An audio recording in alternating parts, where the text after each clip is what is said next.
So how do you overcome self-doubt so that you can become the successful person or the confident person that you want to be?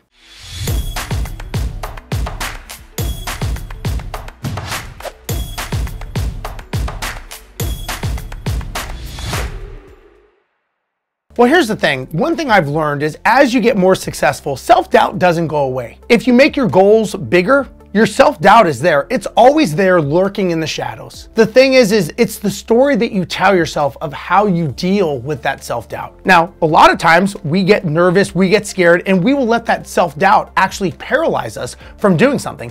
It could be maybe building a business. It could be knocking on a door. It could be bungee jumping 450 feet. Whatever it is, we always have that self-doubt that's kind of creeping right in the back of our head. And that is when we can make a decision as to what are we going to tell ourselves, and are we going to let that self-doubt take over? Now, sometimes that self-doubt could be a mechanism that's protecting you. And a lot of times if you talk to people that are maybe negative, or they'll say that they're pragmatic, or they'll say that they're realist, whatever they want to call it, that's just letting them, or letting their self-doubt actually control who they are.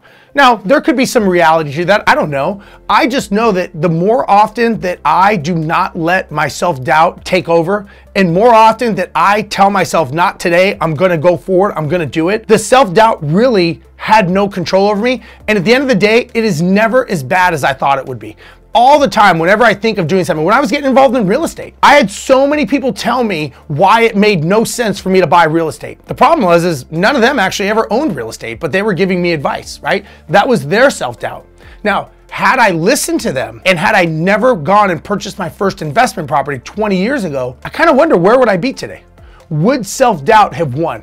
Would it be the thing that actually kept me from achieving my goals and having the life that I want to have and being able to do what I want when I want now? Because at the end of the day, if we let that self-doubt creep in and we let it dictate our lives, think of all the things that you never would have done. Maybe you never would have learned to drive a car, ride a bicycle. Maybe you never would have watched this video, right? There's always self-doubt that's creeping. We just have to tell ourselves, and we have to write our own story of what we are and are not going to let it dictate.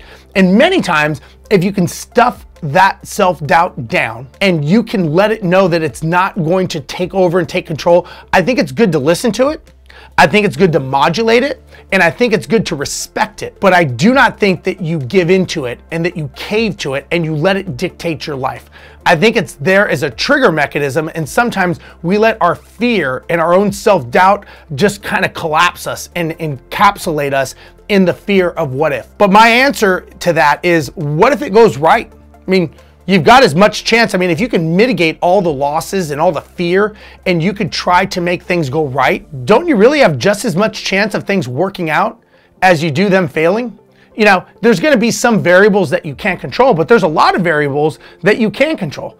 And the challenge that you're going to find, and I have personally found, that every time I'm afraid to do something and I do it anyways, I go, you know what? It really wasn't that bad. Even if the worst thing happens, you buy a property, this happens, that happens, all these problems, at the end of the day, you're going to go, you know what? It actually wasn't that bad. It wasn't as bad as I thought it would be. Yeah, it sucked. There were some issues, but I did it anyways. And then the next time, there's just a little bit less of that self-doubt and fear. Then you keep increasing your goals. You keep increasing your strategy. And that's what I want you to learn. I want you to learn how to increase your goals, increase your strategy. The self-doubt's never going to go away, but it's the story you tell yourself and how you let that creep in and affect your life. And if you do it on a daily basis, and if you're aware of it, you can't, don't act like it doesn't exist, because that's a lie. We know it exists. You've got to control it. And the more that you can control that self-doubt, and the more that you can learn how to not let it control you, and more importantly, control your actions and control your future, you will be much more successful. So I'm Steve Rozenberg. Make sure that you like, comment, and subscribe to this channel. There'll be more content like this in the future, and we'll see you next time.